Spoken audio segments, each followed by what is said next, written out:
Pizza भाजी वाली।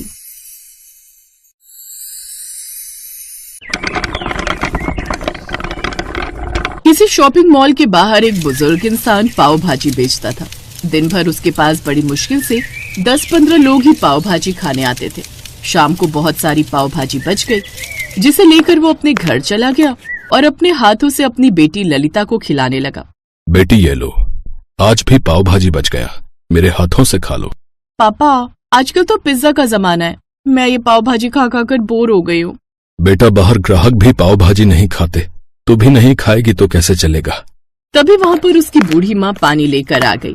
खा लो बेटी, तुम्हारे पापा कितने प्यार से खिला रहे हैं। तुम्हें पता है ना तुम्हारे पापा कितनी मेहनत करते हैं ताकि तुम्हारी शादी कर सके। नहीं, मुझे नहीं खाना, आप लोग खा लो। इतना बोलकर ललिता अपने कमरे में जाकर सो गई। अगली सुबह ललिता अपने पापा को जगाने लगी क्योंकि 8 बज चुके थे। पापा, पापा उठ जाओ, सुबह के 8 बज गए। इतनी देर तक तो आप कभी नहीं सोते। आज पाव भाजी बेचने नहीं जाना क्या पापा? पापा उठो। माँ देखो, पापा उठ नहीं रहे, देखो क्या हो गया पापा को।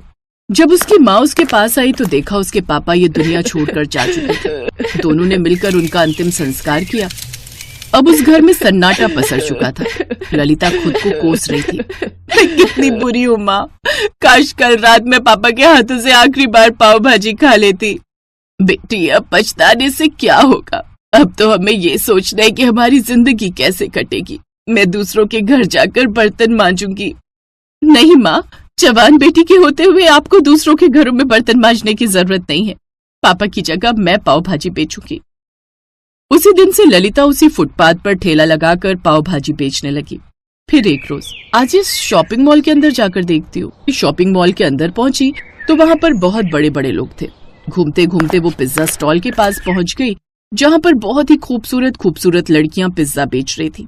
तभी उनमें से एक लड़की ममता बोली, तुम तो वही हो ना जो हमारे मॉल के बाहर पाव भाजी बेचती हो? तुम्हारी औकात कैसे हो गई हमारे पिज्जा स्टॉल के सामने आने की? मैं तो खुद अपनी दुकान चलाती हूँ, तुम लोग तो यहाँ नौकरी करती हो। अरे जितना तू कमाती है ना, उससे 3 गुना ज्यादा हमारे यहाँ पर सैलरी है, चल भाग यहाँ से। ललिता अपनी आंखों में आंसू लिए घर वापस आ गई। दोनों माँ बेटी पाव भाजी खाकर सो गई। तो अब वो हर दिन उसी मॉल के सामने फुटपाथ पर पाव भाजी बेचा करती थी, पर उसके पास बहुत ही कम ग्राहक आया करते थे।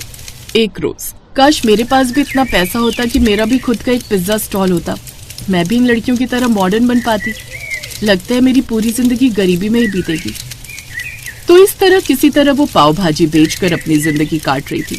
फिर एक रोज कुछ लड़के उसके ठेले पर आए और बोले, अरे आप सुबह से लेकर शाम तक यहाँ पर पाव भाजी बेचती रहती हो, पर आपका पाव भाजी खाने तो कोई आता नहीं। आजकल पिज्जा का जमाना है, तुम्हारा पाव भाजी सिर्फ गरीब लोग ही खा सकते हैं, और इस एरिया में गरीब तो बहुत कम आते हैं। ऐसा करो, पिज्जा बेचना शुरू कर दो, फिर हम लोग भी आया करेंगे। इतना बोलकर वो लड़के वहाँ से चले गए।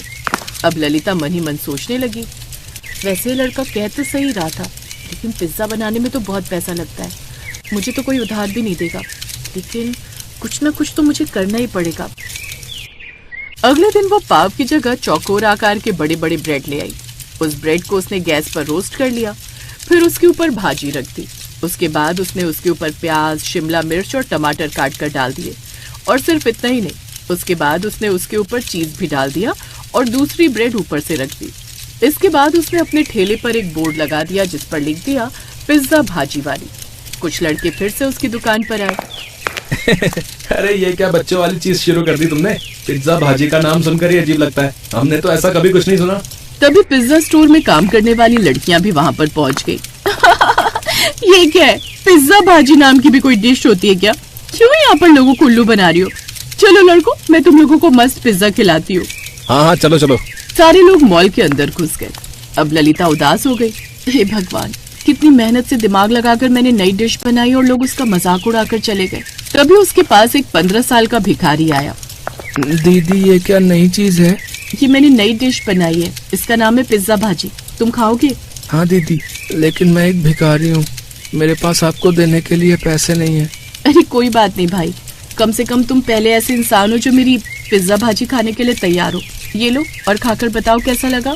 उस भिखारी ने जैसे ही पिज्जा भाजी खाया वैसे ही जोर जोर से उछलने लगा। क्या बात है दीदी, ये तो बहुत स्वादिष्ट है। मुझे बहुत सारे लोगों ने पिज्जा खिलाया, लेकिन इसका स्वाद तो पिज्जा से भी कई गुना ज्यादा अच्छा है। मैं पूरी मार्केट में लोगों को चिल्ला चिल्ला कर बता दूंगा, सुनो मोहल्ले वालों, मार्केट में नई चीज आई है, पिज्जा भाजी। पिज्जा भाजी वाली दीदी के पास जाओ और नया स्वाद पाओ। यही चिल्ला चिल्ला कर वो पूरी मार्केट में दौड़ने लगा। वो बिल्कुल पागलों की तरह पिज्जा भाजी का प्रचार करने लगा। लोगों का ध्यान उसकी तरफ खींचा और बहुत सारे लोग ललिता के ठेले पर आ गए। जब उन्होंने बोर्ड पर उस डिश का नाम पढ़ा था, अरे बेटी, ये पिज्जा भाजी क्या है? ये तो हमने पहली बार सुना है, जरा हमें भी खिलाओ। हाँ बेटी, मुझे भी खिलाओ। वो भिखारी तो तुम्हारा पिज्जा भाजी खाकर बिल्कुल पागल ही हो गया। हम भी तो देखें कैसा स्वाद है इसका। जी बिल्कुल, अभी खिलाती हूँ। फिर आप लोग सच सच बताना कि आपको इसका स्वाद कैसा लगा। और हाँ, इसका रेट सिर्फ 20 रुपए है। ललिता ने उन लोगों को भी पिज्जा भाजी खिलाया। क्या बात है बेटी, ये तो बिल्कुल नई चीज बना दी तुमने। 20 रुपए में ऐसा स्वाद पूरी दुनिया में कहीं नहीं मिलेगा। मुझे 10 पिज्जा भाजी पैक कर दो, मैं अपने बच्चों को खिलाऊंगी, उन्हें बहुत अच्छा लगेगा। आप बिल्कुल सही कह रही हो बहन जी, इसका स्वाद तो सबसे अलग और सबसे जुदा है। मुझे भी 20 पिज्जा भाजी पैक कर देना प्लीज। उस दिन के बाद उसका पिज्जा भाजी खूब बिकने लगा। अब सारे लड़के लड़कियों ने मॉल के अंदर जाकर पिज्जा खाना बंद कर दिया था और ललिता का पिज्जा भाजी खाने लगे थे, क्योंकि वो सस्ता भी पड़ता था। पिज्जा स्टोर का मालिक इस बात से बहुत नाराज हुआ। इस लड़की ने तो मेरे पिज्जा स्टोर को टक्कर दे दी। इसने मेरा सारा धंधा ही चौपट कर दिया। इसका ठेला यहाँ से हटवाना पड़ेगा। उसने पुलिस को फोन करके ललिता का ठेला हटवाने को बोल दिया। अगले दिन पुलिस उसके ठेले के पास पहुंच गई। देखो, ये जगह सरकारी है, यहाँ पर तुम अपना ठेला नहीं लगा सकती। लेकिन सर, मेरे पापा पिछले 30 सालों से यहीं पर अपना ठेला लगाते थे। देखो, चुपचाप अपना ठेला हटाओ, वरना अगर हमने जबरदस्ती की तो लोग कहेंगे कि गरीबों को सताती है पुलिस। बेचारी ललिता वहाँ से जाने लगी। ये सब होते हुए मॉल का मालिक देख रहा था। इस लड़की का पिज्जा भाजी काफी फेमस हो गया है, क्यों ना मैं इसका फायदा उठाऊं। इसी बहाने बेचारी की लाइफ भी सेट हो जाएगी। जब ललिता रोती हुई काफी दूर निकल गई, तब मॉल का मालिक उसके पास पहुंचा। अरे बेटी रुको, ये तो बिल्कुल नया कंटेंट निकाल दिया तुमने। चारों तरफ इसकी चर्चा है, जरा मैं भी तो खाकर देखूं कि ये कैसा लगता है। सर, आप तो इतने बड़े मॉल के मालिक हैं, आप सच में मेरा पिज्जा भाजी खाएंगे? ये लीजिए। उसने पिज्जा भाजी खाया जो उसे बहुत पसंद आया। बेटी, इसका स्वाद तो बहुत अलग है और तुमने नई डिश की इन्वेंशन भी कर दी। तुम ऐसा करो, मेरे मॉल के अंदर अपनी दुकान लगाओ। लेकिन सर, मेरे पास इतने पैसे नहीं है कि मैं मॉल के अंदर अपना स्टोर खोल सकूं। अरे बेटी, उसकी फिक्र मत करो। जब तुम्हारी दुकान खूब चलने लगे तब हर महीने सिर्फ किराया दे दिया करना। मैं तुम्हें पूरा स्टोर बना के दूंगा, ठीक है? ये सुनकर ललिता खुशी से फूली नहीं समाई। कुछ ही दिनों बाद उस मॉल के अंदर उसका पिज्जा भाजी स्टोर बनकर तैयार हो गया और उसी दिन से उसकी दुकान खूब चलने लगी। अब बड़े बड़े लोग भी उसके स्टोर पर आने लगे थे, इसलिए उसकी कमाई कई गुना बढ़ गई। तब पिज्जा वाली लड़कियां ललिता के पास आईं। ललिता, हम तुमसे माफी मांगना चाहते हैं। हमारी आंखों के सामने ही तुम फुटपाथ से उठकर एक नए ब्रांड की मालकिन बन गई। तुम हम सबके लिए एक इंस्पिरेशन हो, इसीलिए कभी भी किसी का मजाक मत उड़ाना। कब किसके अंदर से कौन सा टैलेंट बाहर आ जाए कुछ कहा नहीं जा सकता। तभी मॉल का मालिक भी वहां आ गया। तुमने बिल्कुल सही कहा बेटा, बहुत जल्द तुम्हारा इंटरव्यू भी होने वाला है। तुम्हारी जर्नी के बारे में हर कोई जानना जो चाहता है। तो इस तरह ललिता एक नए एंटरप्रेन्योर के नाम से फेमस हो गई। उसने बहुत अच्छा बंगला भी बनवा लिया और खुशी खुशी अपनी माँ के साथ रहने लगी।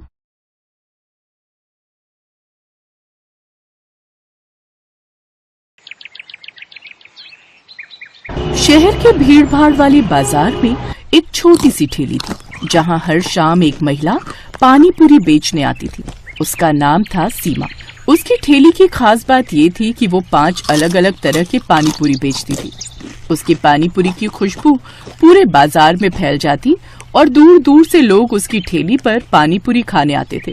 सीमा की पानी पूरी में सबसे बड़ी बात थी उसका स्वाद और मेहनत। हर सुबह वो ताजी चटनी और मसाले तैयार करती। उसके पास 5 तरह का पानी था: खट्टा मीठा पानी, तीखा पानी, पुदीना पानी, लहसुन पानी और आम पन्ना पानी। लोग दूर दूर से उसकी ठेली पर आते और अपनी पसंद का पानी मांगते। सीमा बहुत मेहनती थी। वो दिन भर खूब मेहनत करती थी। उसकी जिंदगी आसान नहीं थी।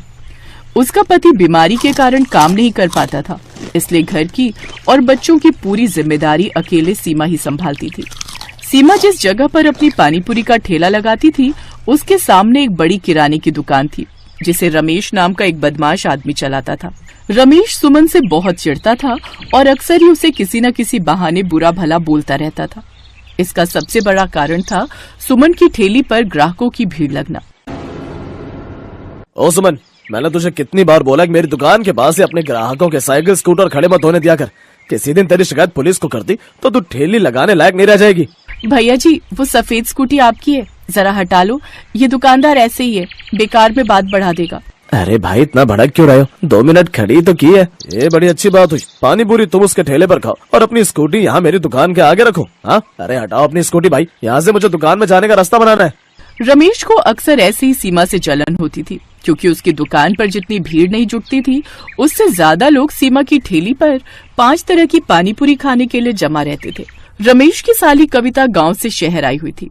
कविता की आदत थी कि जहां भी फायदा नजर आए वो तुरंत उसमें कूद पड़ती। एक दिन वो अपनी बहन के साथ घूमते हुए रमेश की दुकान पर आई। क्या बात है जीजा जी, इतना गुस्साए हुए क्यों हो? अरे कविता, सुधा, तुम दोनों आज दुकान पर? कुछ नहीं, बस ऐसे ही। सुधा का मन हो रहा था बाजार घूमने का, तो बस सोचा दुकान पर भी आ जाए। चलो ना दीदी, वो सामने ठेले से पानी पूरी खाते। उस ठेले पर 5 तरह की पानी पूरी है। कोई जरूरत नहीं है उसके ठेले से कुछ खाने की। सामने दुकान से समोसे ला देता हूँ, वो खा लो। पर आप उस ठेले से पानी पूरी क्यों नहीं खाने दे रहे जीजा जी? आखिर ऐसी क्या बात है? क्या उसके पानी पूरी खराब होते हैं? नहीं, बस ऐसे। मुझे उसके ठेले पर बढ़ती हुई भीड़ पसंद नहीं है। उसके ठेले की वजह से मेरी दुकान के बाहर भी जगह नहीं बचती। इसी वजह से मैं उससे बात करना पसंद नहीं करता। बेकार से पानी पूरी खिलाकर इतने पैसे कमा रही है ये। वैसे जीजा जी, ये पानी पूरी का धंधा बढ़िया बहुत है। अच्छे खासे पैसे कमा लेती हो कि ये पानी पूरी वाली। और क्या, मैं तो इनको भी कई बार कहती हूँ कि तुम भी इसी तरह का कोई काम खोल लो। पता नहीं, ये दुकान पर बैठते हैं, यहाँ तो कोई कमाई ही नहीं होती। इससे ज्यादा तो वो सुमन पानी पूरी वाली कमा रही है। अरे तो मेरे कोई 10 हाथ और 10 पैर तो नहीं है जो मैं एक साथ इतना काम संभाल सकूं। तुझे घर के कामों से फुर्सत नहीं है। इन सब कामों के लिए एक आदमी की जरूरत होती है जो सारा दिन ड्यूटी दे। जीजा जी, अगर मैं पानी पूरी का ठेला लगा लूं, इतना तो कह सकती हूँ कि भीड़ तो मैं ऐसे ही ले आऊंगी। ये 5 तरह की पानी पूरी का ठेला जो लगा रही है, मैं इससे बढ़िया पानी पूरी तैयार कर दूंगी। पर पैसा तुम्हें लगाना होगा जीजा जी। हाँ हाँ, क्यों नहीं, मैं तो पैसा लगा सकता हूँ। और मेरे तो दिल को ठंडक भी मिलेगी जब कोई इसको टक्कर देने वाला आएगा। मैं कल ही तुझे पानी पूरी का ठेला लगवा देता हूँ। पर तुझे पानी पूरी बनानी आती है ना? हाँ हाँ जीजा जी, बहुत बढ़िया पानी पूरी बनानी आती है। मैं गाँव में कभी कभी घर पर बना लिया करती थी।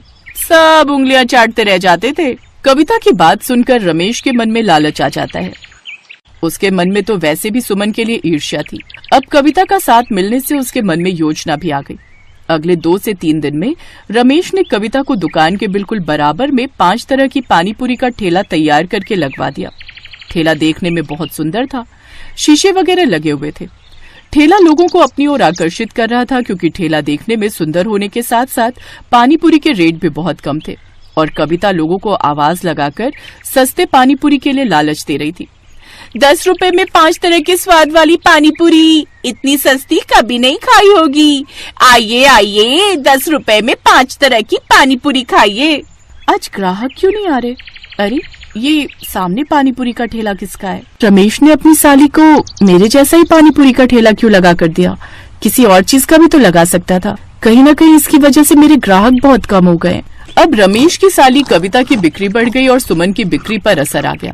पता नहीं कविता की पानीपुरी में वो स्वाद भी नहीं था जो सुमन की पानीपुरी में था। फिर भी लोग कविता के ठेले से ही पानीपुरी खाते थे। सुमन ने अब रमेश की दुकान के सामने ठेला लगाना बंद कर दिया। अब वो दुकान से दूर बाजार में ठेला लगाने लगी। हालांकि उसे जगह के पैसे देने पड़ते थे, पर कहीं न कहीं उसे ये सुकून था कि उसे रमेश जैसे इंसान से मुंह नहीं लगना पड़ रहा था। कहते हैं, इंसान की बेईमानी की सजा उसे एक न एक दिन मिल ही जाती है। ऐसा कविता और रमेश के साथ हुआ। कमाई अच्छी होने से रमेश के मन में लालच आने लगा। अब उसने सस्ते में पानीपुरी बनाने के बारे में सोचा। अरे जीजा जी, पानीपुरी बनाने के लिए ये तुम पुराने मसाले क्यों दे रहे हो? इस सूजी और आटे में तो कीड़े चल रहे हैं। अरे कविता, मेरी प्यारी साली, ये सब हम जैसे बेईमान पानीपुरी वालों की ट्रिक होती है। हम वो नहीं है जो महंगा सामान लाकर घाटे में कमाई करें। मेरे से कुछ पानीपुरी वाले यही सूजी और यही आटा और बिल्कुल यही मसाले लेकर जाते हैं और आराम से उनकी पानीपुरी बिकती है। अभी तक तो उन्हें कोई शिकायत नहीं आई।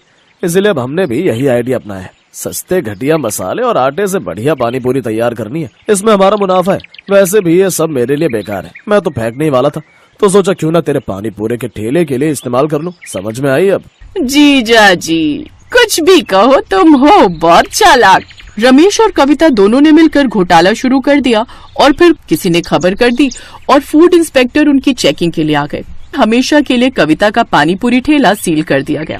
उधर सुमन पहले की तरह ही साफ सुथरे तरीके से पूरी मेहनत के साथ वैसे ही बाजार में अपना पानी पूरी का ठेला चला रही थी। मैंने कहा था जीजाजी मिलावट मत करो, पर तुमने मेरी नहीं सुनी। देखो वो 5 तरह की पानी पूरी वाली आज भी अपना ठेला इतने आराम से चला रही है। तो नुकसान तो मेरा भी हुआ है। तेरी वजह से मुझे कितना जुर्माना भरना पड़ा है। ना ही तुझे मैं ठेला लगाने देता और ना मेरे मन में लालच आता। मेरे भी काम पर असर पड़ा है। सुनिए, वो 5 तरह की पानी पूरी वाली सुमन का जो ठेला लगा है, वहाँ पानी पूरी खाते हुए चलेंगे।